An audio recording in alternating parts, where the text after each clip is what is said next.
Pace a tutti, buona domenica, buon Natale. Volevo ricordare un po' a tutti noi la motivazione dietro a tutti questi festeggiamenti. Prima di tutto volevo leggere in Luca dal capitolo 2, dal versetto 8. In quella stessa regione c'erano dei pastori che stavano nei campi e di notte facevano la guardia al loro gregge. E un angelo del Signore si presentò a loro e la gloria del Signore risplendé intorno a loro e furono presi da gran timore. L'angelo disse loro: «Non temete, perché io vi porto la buona notizia di una grande gioia che tutto il popolo avrà. Oggi nella città di Davide è nato per voi un Salvatore, che è il Cristo, il Signore. E questo vi servirà di segno. Troverete un bambino avvolto in fasce e coricato in una mangiatoia». E ad un tratto vi fu con l'angelo una moltitudine dell'esercito celeste che lodava Dio e diceva: «Gloria a Dio nei luoghi altissimi e pace in terra agli uomini che Egli gradisce». Volevo ricordarci, a tutti noi, che grande dono che Dio ha fatto quel giorno, anche se non è necessariamente oggi, però oggi lo ricordiamo come lo ricordiamo ogni giorno. Del fatto che Dio ha donato suo figlio per noi e noi dovremmo rallegrarci, essere sempre grati e avere questo come punto fisso della nostra vita e soprattutto in questo periodo. Amen. Alleluia, gloria a Gesù.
La tua grazia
Alleluia. Gloria a Gesù. Gloria al tuo nome, Signore.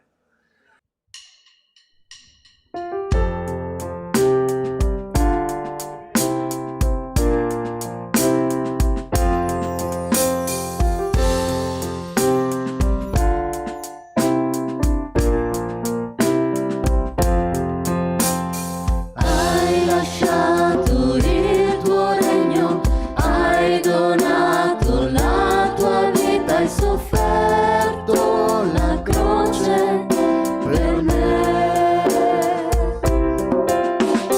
Sei venuto per guarire, sei venuto per servire, sei venuto a morire al posto mio. I miei peccati hai perdonato, Dio, le mie iniquità hai lavato col tuo sangue, ora io vivo in te, la tua gioia è la mia forza, il mio rifugio sei, prezioso Salvatore, Gesù, Gesù.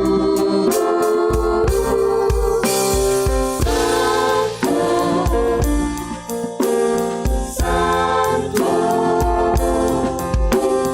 Santo sei, Signore, Santo, tu sei santo, Gesù, mio Re. Hai lasciato il tuo regno, hai donato la tua vita, hai sofferto la croce per me. Sei venuto per guarire, sei venuto per servire, sei venuto a morire al posto mio. I miei peccati hai perdonato, Dio, le mie iniquità hai lavato col tuo sangue, ora io vivo in te, la tua gioia è la mia forza, il mio rifugio sei, prezioso Salvatore, Gesù, Gesù. Santo, Santo, Santo sei, Signore, Santo, tu sei santo, Gesù, mio Re. Santo, Santo, Santo sei, Signore, Santo, tu sei santo, Gesù, mio Re. Alleluia. Gloria a Dio. Amen. Alleluia. Accomodatevi pure, fratelli. Stamattina è un giorno particolare. Tanti sono a casa a preparare pranzi, tanti sono invitati. Ho ricevuto diversi messaggi questa mattina da diversi che sono ospiti o devono ospitare. Quindi questa mattina alcuni ci seguono online. E anche comunque la cosa è, ogni anno ci troviamo sempre a sentire dei commenti sul Natale, nel mondo evangelico, non si festeggia il Natale, oggi non è Natale per noi, Natale è... E quindi dobbiamo sempre trovare a ridire. Io credo che, come abbiamo sentito anche da Chiara, sappiamo che il 25 dicembre non è il giorno in cui è venuto Gesù su questa terra, ma c'è stato un giorno che è arrivato.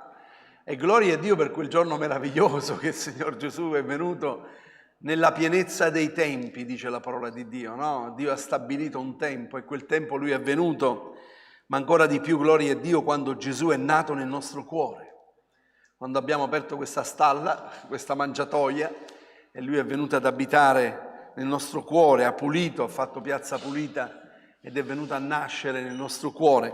Quindi questa mattina noi come cristiani ci uniamo a tutta la cristianità in tutto il mondo, anche se non è un giorno, quel giorno il 25, ma vogliamo ringraziare il Signore per la sua venuta. Amen. Vogliamo dire Signore grazie, anzi insieme agli angeli che quel giorno hanno dichiarato che sta un giorno speciale, anzi addirittura quello che vi tratterò questa mattina, che il Signore ha messo nel mio cuore.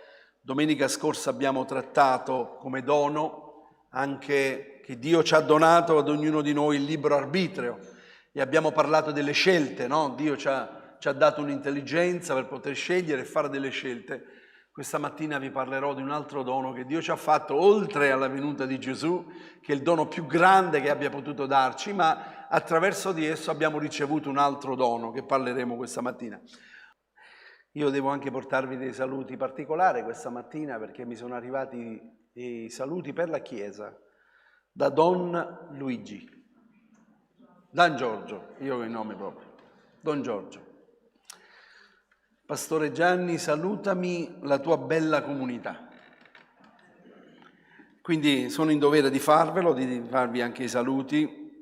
Ha scritto alcune cose su Gesù che ci è stato donato e ci ha resi figli suoi. Gloria a Dio. Amen. Quindi vi porto i saluti. Sono in dovere anche di ringraziare il Signore per la raccolta che c'è stata ieri, per i fratelli che si sono impegnati per la raccolta, impegnato tutto il giorno, che dispongono le loro ore per la raccolta alimentare, che possiamo dare qualcosa a chi è in difficoltà.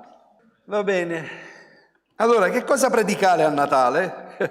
Che cosa dobbiamo predicare? Quello che sicuramente, quasi sicuramente, certamente staranno predicando un po' dappertutto. Se continuava Chiara mi avrebbe tolto la predicazione, avrebbe predicata lei e quindi io sarei stato anche più tranquillo, seduto, e quindi... Sì, inventare... Sì. Va bene, sappiamo allora quello che è stato letto anche da Chiara, era un po' il passo che volevo leggervi anch'io, ma volevo soffermarmi in modo particolare sul dono che Dio ci ha fatto, come vi dicevo prima. Il dono che Dio ha dato ad ognuno di noi è stato annunciato quando Gesù è venuto in questo mondo e lo troviamo al versetto 14 del capitolo 2, quindi una volta che è stato letto da Chiara quasi tutto quello che volevo leggere io, andiamo direttamente al versetto 13 e 14. Gloria a Dio, versetto 13 e 14 di Luca capitolo 2.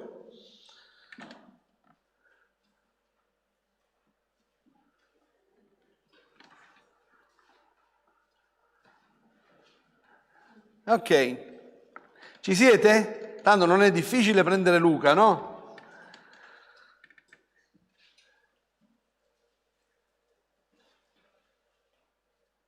E ad un tratto si unì all'angelo una moltitudine dell'esercito celeste che lodava Dio dicendo: gloria a Dio nei luoghi altissimi e pace in terra, benevolenza verso gli uomini.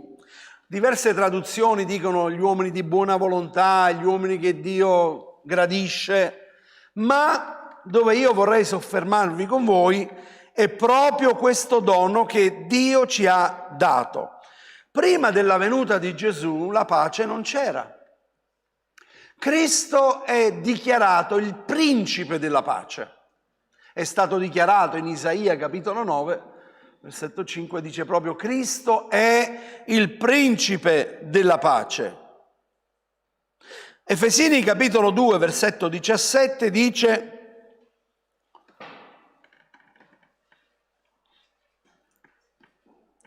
con la sua venuta ha annunciato la pace a voi che eravate lontani e la pace a quelli che erano vicini.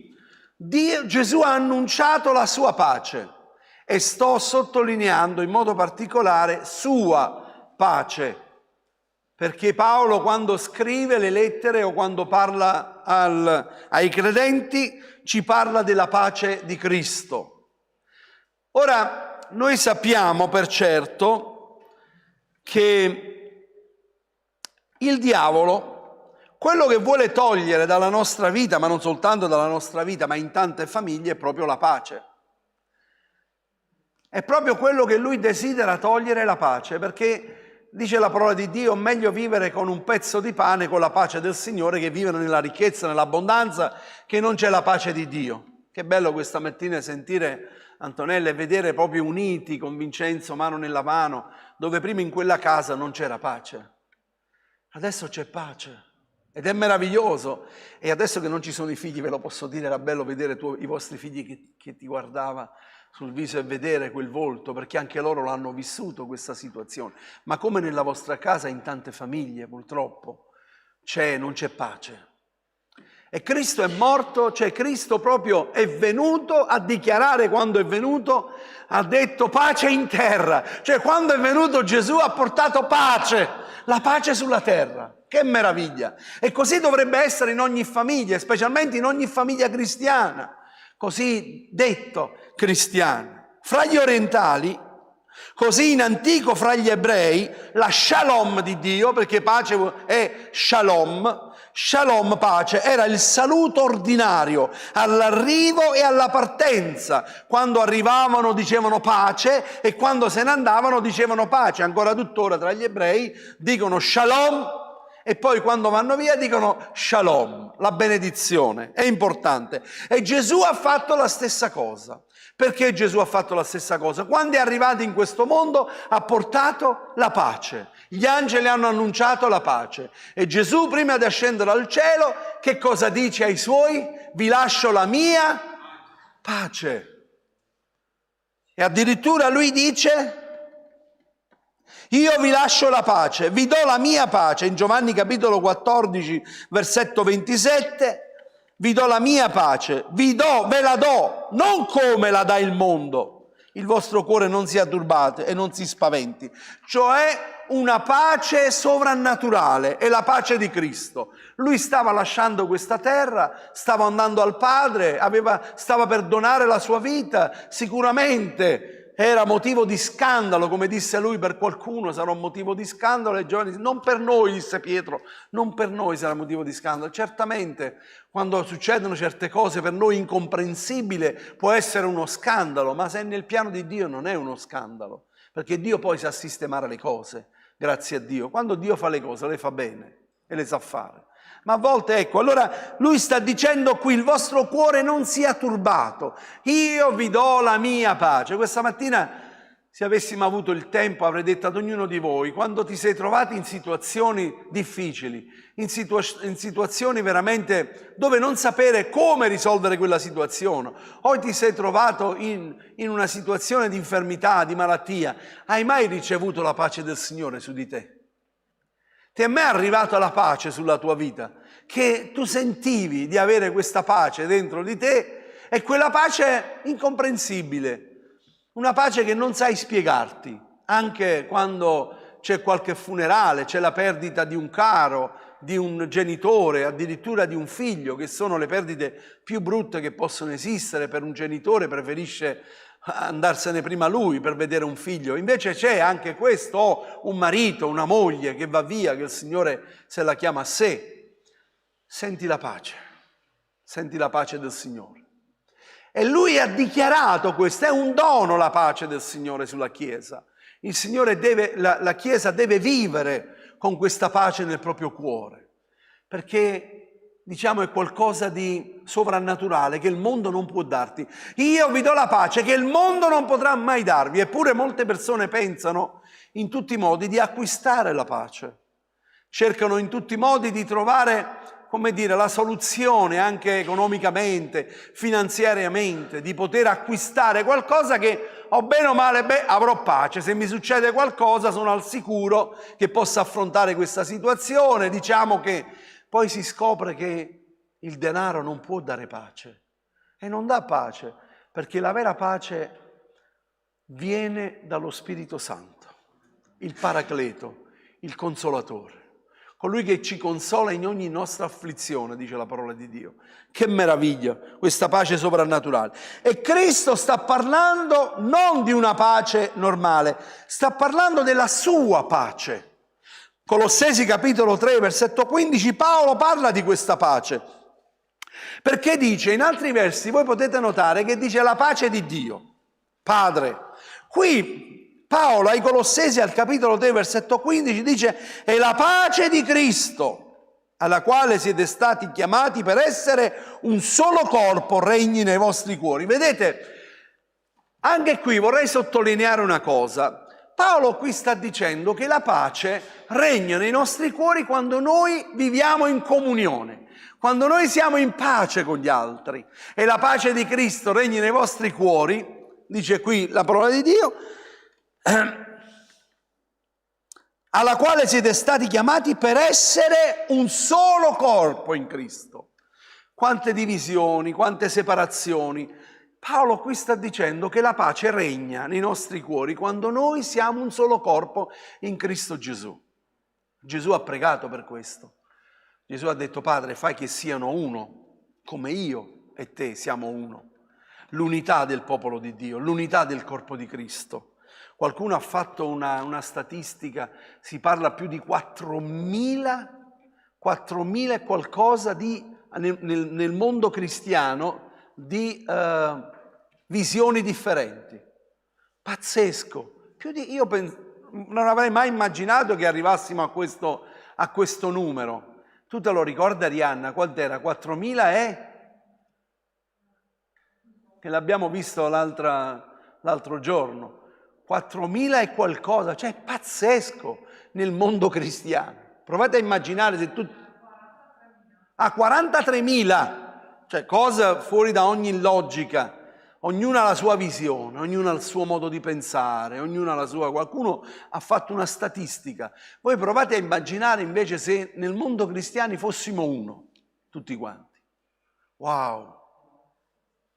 Che potenza, che forza! Perché sicuramente nessuno di noi... Vedete, l'Apostolo Paolo dice, noi conosciamo in parte e in parte profetizziamo. Quindi che cosa sta dicendo l'Apostolo Paolo? Che non potremo mai capire appieno. La cosa importante è la Trinità, la cosa importante è la salvezza in Gesù Cristo, il sangue di Gesù sulla nostra vita, è l'unzione dello Spirito Santo. Cioè queste sono basilari nella Chiesa. Tutte le altre cose sono diventate cose che hanno separato dottrine, hanno separato visioni e quindi sono iniziate ad essere delle separazioni. Ma Gesù ha pregato affinché fossimo uno in Lui e che il Signore possa darci comunque sapienza, saggezza e soprattutto, come dice l'Apostolo Paolo, che siamo capaci di abbracciare con tutti i santi quale sia l'altezza, la grandezza e la profondità dell'amore di Cristo. Sapete, questa mattina quando mi ha scritto Don Giorgio, per me è stato bello sentire questa persona che mi manda un messaggio che ha consolato il mio cuore. Salutami la tua bella comunità. Wow, che bello potersi incontrare e potersi salutare con la pace. E questo voglio sottolinearvi questa mattina. Dire pace non è un semplice saluto. Noi nelle nostre chiese pentecostali, perché questo saluto lo troverete solo nelle chiese pentecostali. Nelle altre comunità evangeliche, battiste, si dice buongiorno, buonasera. Difatti io mi sono sempre trovato un po' imbarazzato perché sono sempre stato abituato a salutare la fratellanza con pace fratello, pace sorella, no? E quindi ci sono quelli che sono battisti, che sono denominazioni, dicono buongiorno, buongiorno, buongiorno, che ti auguro una buona giornata in realtà. Ma noi siamo abituati a dare pace perché Gesù ci ha insegnato a dare la pace. Però è diventato uno slogan. Pace, pace, quando in realtà non si vive nemmeno con questa pace dentro il proprio cuore. Quando abbiamo lasciato adesso la nostra famiglia con una guerra, però andiamo in chiesa e diciamo pace. La pace si trasmette. Lo sapevate? La pace si trasmette. La shalom di Dio è qualcosa di più. Mi sembra che Palmiro aveva trattato un po' questo argomento sulla shalom e anch'io ho condiviso. La shalom è la benedizione di Dio sulla nostra vita e contiene tante cose. Non è semplicemente un saluto, è una benedizione sulla nostra vita, sulla nostra casa, su quelli che ci salutano. La shalom di Dio è rilasciare una benedizione, e questa benedizione voglio sottolinearvi che non è da tutti.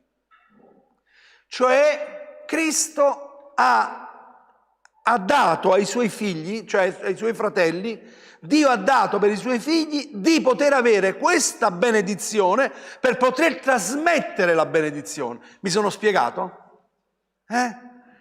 Perché? Perché noi possiamo udire anche, magari le persone che vengono qui per le prime volte ci dicono sentono dire pace e salutano con la pace, però in realtà non hanno ancora compreso il vero significato della pace.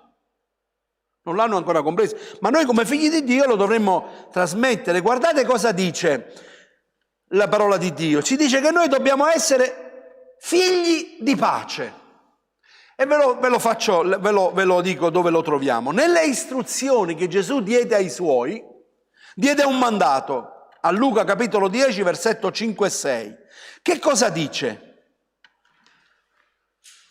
Luca capitolo 10, versetto 5 e 6. In qualunque casa entrate, dite prima pace a questa casa. Quindi ci ha ordinato, quando entriamo in una casa, prima di entrare diciamo pace a questa casa.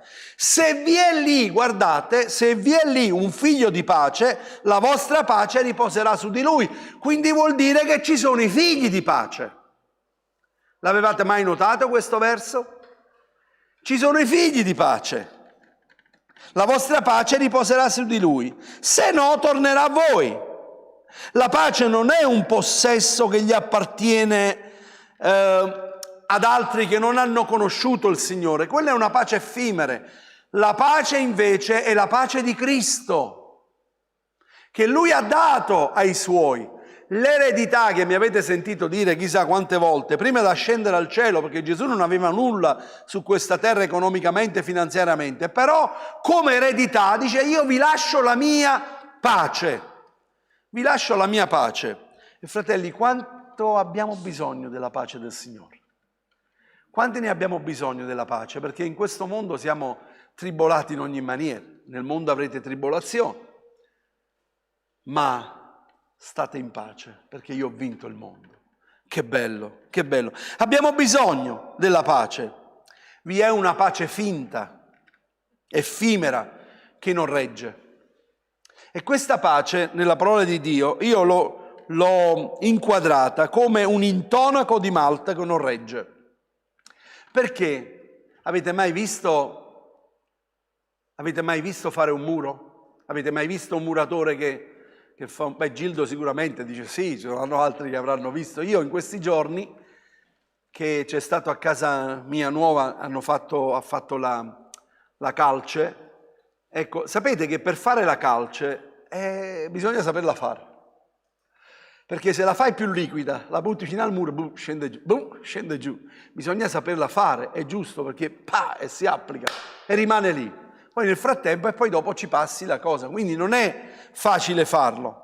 Eppure il Signore dice in Ezechiele, capitolo 13, versetto 10, proprio perché ingannano il mio popolo, guardate, dicendo pace. Pace. Quando non c'è alcuna pace è come costruire un muro, ecco che costoro lo intonaco di malta che non regge. Pace, pace, lo intonaco con una malta che non regge. Perché? Perché non c'è la pace. La pace c'è e il muro è forte quando attraverso quella calce che è stata fatta noi abbiamo la vera pace. E quel muro non può essere abbattuto, perché Dio è colui che fortifica il muro intorno a noi. Ma è stato fortificato da cosa? Dalla sua pace. Non mi scalpisce, non mi prende, perché c'è un muro che il Signore ha preparato. Allora lui qui lo dice, lo sottolinea, dice poiché proprio perché ingannano il mio popolo dicendo pace, pace, quando non c'è alcuna pace. È come costruire un muro. Ecco che costoro che lo intonaco di Malta come che non regge. E difatti prima Tessalonicesi, a capitolo 5, versetto 3, dice proprio così, che negli ultimi tempi, quello che noi stiamo vedendo, sta parlando degli ultimi giorni, che cosa dice? Dice che quando le nazioni saranno uniti, i popoli uniti, parleranno di pace.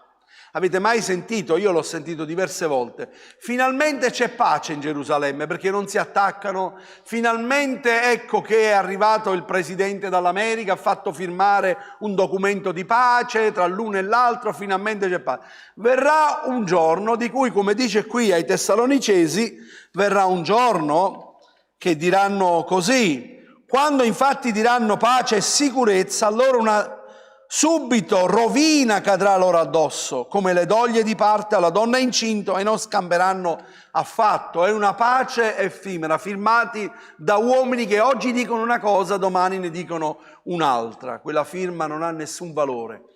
Ma soprattutto, la vera pace non può arrivare da un uomo, non può arrivare da un'istituzione, non può arrivare da un presidente della Repubblica, non può arrivare da un re. La vera pace l'ha portato Gesù in questo mondo. La vera pace.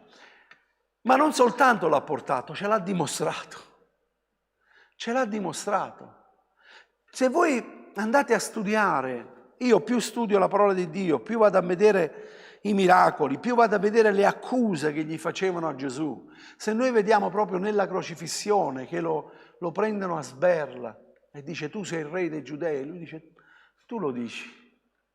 Aveva la pace, anche se stava affrontando la croce, aveva quella pace, una pace per noi veramente incomprensibile, non possiamo comprenderla. Però fratelli, io voglio dirvi una cosa questa mattina. La Chiesa non può vivere senza la pace del Signore, perché non è la Chiesa del Signore. La Chiesa ha un dono meraviglioso, la pace di Cristo. Possiamo vivere dei momenti difficili perché il nemico non ci lascia tranquilli. Io lo dico sempre, specialmente quando parlo di Chiesa, parlo ovviamente della nostra comunità. A volte sembra che stiamo navigando in un mare calmo, tranquillo, all'improvviso si scatena una tempesta.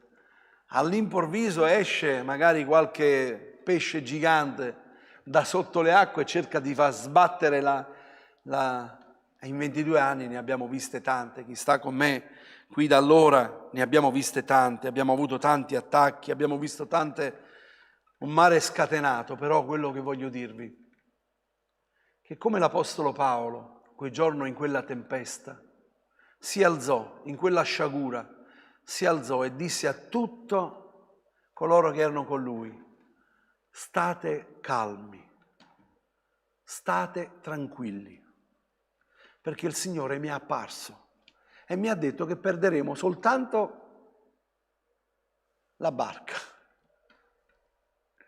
ma arriveremo al porto, perché Dio ha stabilito questo.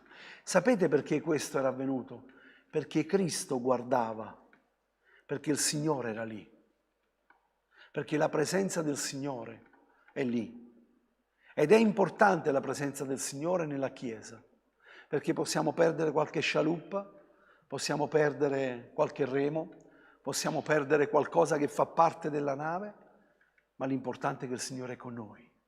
Questa è la cosa più importante, perché Lui ci porterà fino alla fine.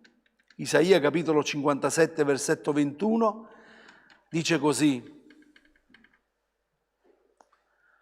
non c'è pace per gli empi, dice il mio Dio. Non c'è pace per gli empi. Fa una separazione il Signore. Gli empi chi sono? Coloro che non conoscono il Signore. E coloro che conoscono il Signore sono figli di Dio, non sono empi, ma sono i giusti, perché siamo stati giustificati dal sangue di Gesù. Sono i giusti. Non c'è pace per gli empi, dice il mio Dio. Se nel tuo cuore non c'è pace, fatti qualche domanda, perché il Signore ci dice anche che noi attraverseremo per delle situazioni difficili, non ce li ha evitati. Non ci ha detto che non avremmo attraversato. Quando attraverserai i fiumi, essi non ti sommergeranno. Quando attraverserai il fuoco, non sarai arso. Le tempeste, cioè il Signore ci ha detto no se attraverserai, ma quando lo attraverserai, vuol dire che prima o dopo lo dobbiamo attraversare. Per il Signore ci ha fatto una promessa: io sarò con voi. Io sarò con te. E quando c'è la presenza del Signore nella mia vita c'è pace. Anche in mezzo alle tempeste, anche in mezzo alla guerra, anche in mezzo alle circostanze c'è la pace. E quella pace vi posso garantire che tutti quanti gli altri la notano. Sanno notare la pace attraverso i tuoi occhi, attraverso il tuo viso, attraverso la tua faccia. Perché? Perché c'è qualcosa di sovrannaturale su di te, che non è una cosa che tutti possono avere, la pace di Cristo. La pace di Cristo. Gloria a Dio. Mi sono trovato diverse volte in situazioni, mi sono trovato al pronto soccorso, mi sono trovato lì per me, perché dovevo andare, non mi trovavo per andare in visita con qualcuno, ma mi trovavo per me, per la situazione che stavo vivendo. E ho visto la pace del Signore sulla mia vita. E con tranquillità anche affrontare i medici, dirgli le cose con molta tranquillità, con molta pace. Sapete perché? Perché ho la piena consapevolezza e certezza che la mia vita non è nelle mani dei medici e dei dottori, ma la mia vita è nelle mani del Signore. Ecco perché ho detto: vado prima in chiesa, vado a predicare la parola, vado ad annunciare questa mattina che la pace di Cristo è sulla mia vita. Amen. Gloria a Dio. E dice così poi Isaia, capitolo 59, versetto 8: la via della pace non la conoscono, non c'è equità nel loro procedere, si fanno dei sentieri tortuosi, chiunque vi cammina non conosce la pace.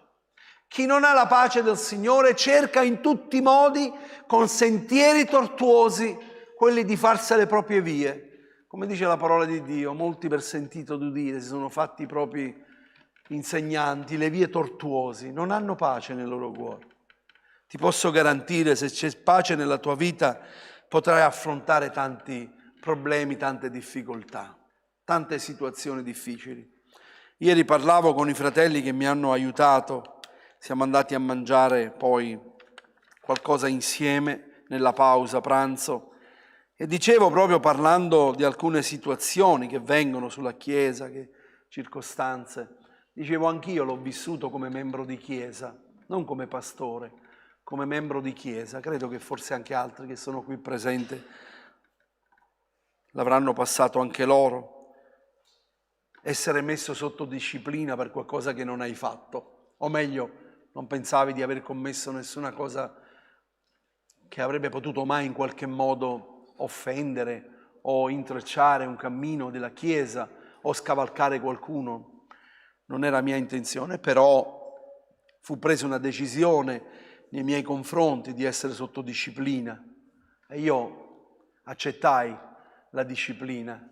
Sono stato lì fermo, seduto nell'ultimo banco della chiesa e avevo la pace del Signore sul mio cuore. Avevo quella pace sapendo che il Signore prima o poi avrebbe saputo intervenire, rispondere e vivere delle situazioni di cui tu non hai colpa. E avere la pace del Signore è un dono, fratelli miei, è un dono, perché giustamente, qualcuno può anche dire no, mi dispiace, non è così, mi dispiace, ma ti dico la mia versione qual è, e quindi prendersi subito, ma in quel frangente stai dando una testimonianza, in modo particolare, di essere un figlio di Dio. Questo non vuol dire che tu non abbia le tue ragioni. Le tue ragioni ce l'hai, ma in quel momento stai testimoniando che c'è qualcuno sopra di te che sa nel momento opportuno rialzarti e svergognare davanti a tutti quanti gli altri che le cose non stavano così. Perché io dico sempre, fratelli, l'ho detto anche domenica scorsa, il diavolo, dicono, fa le pentole, il diavolo non fa proprio niente. Perché non fa niente, l'unica cosa che dà fastidio, ci dà fastidio. Però certamente ogni cosa verrà alla luce del sole, prima o dopo verrà alla luce del sole. La parola di Dio ci dice: non vi fate le vostre vendette. È difficile, vero? È molto difficile. Ma proprio lì noi dimostriamo che la pace di Dio, che sopravanza ogni intelligenza, riesce a custodire il nostro cuore, riesce a mettere intorno a noi come qualcosa che ci scivola da dosso e dire: Signore benedica. Fratelli, benediciamo, dice la parola di Dio, coloro che vi maledicono. Non è facile farlo. Benedite, benediciamo. Signore benedica grandemente, il Signore possa farli crescere, possa veramente fargli cambiare posizione, modo di pensare, soprattutto. Perché la cosa più bella, fratelli miei, prima che il Signore ci chiami, per quanto riguarda voi, per quanto vi è possibile, vivete in pace con tutti. Vivete in pace con tutti.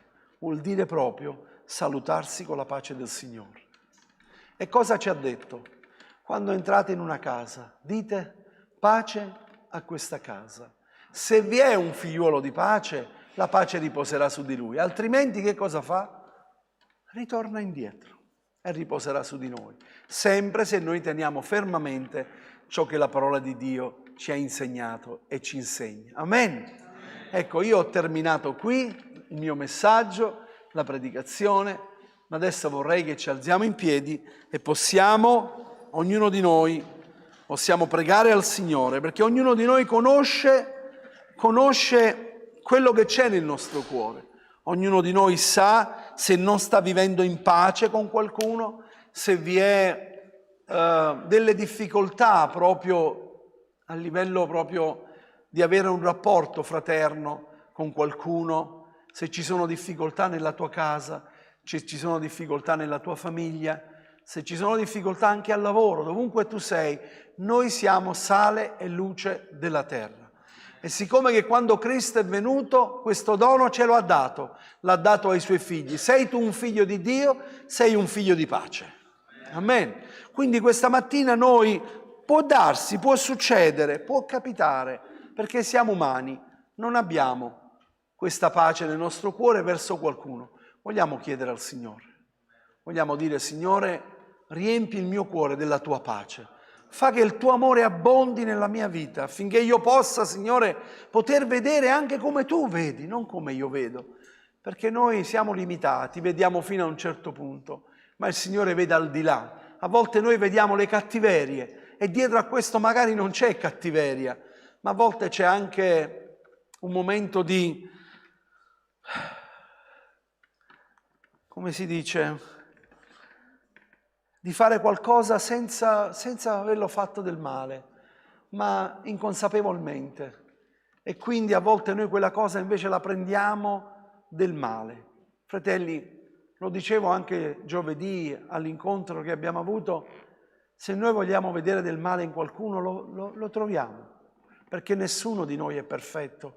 Ognuno di noi ha delle mancanze, ha delle carenze, io più di tutti quanti voi. Come diceva l'Apostolo Paolo, io sono il più peccatore di tutti, sono salvato per grazia.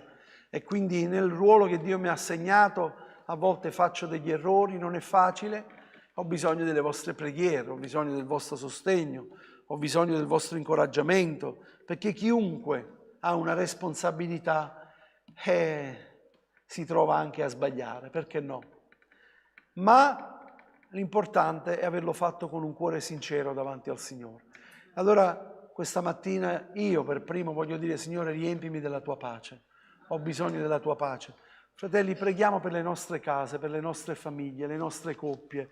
Sì, che bello tenersi per mano mariti e moglie e pregare che la pace di Cristo regni nelle nostre case, nelle nostre vite, nei nostri figli, Signore, la tua pace, quella pace che tu ci hai promesso, quella pace che i tuoi angeli hanno annunciato quel giorno, pace in terra, amen. Quanti vivono su questa terra e non vivono ancora in cielo? Io sono ancora qui.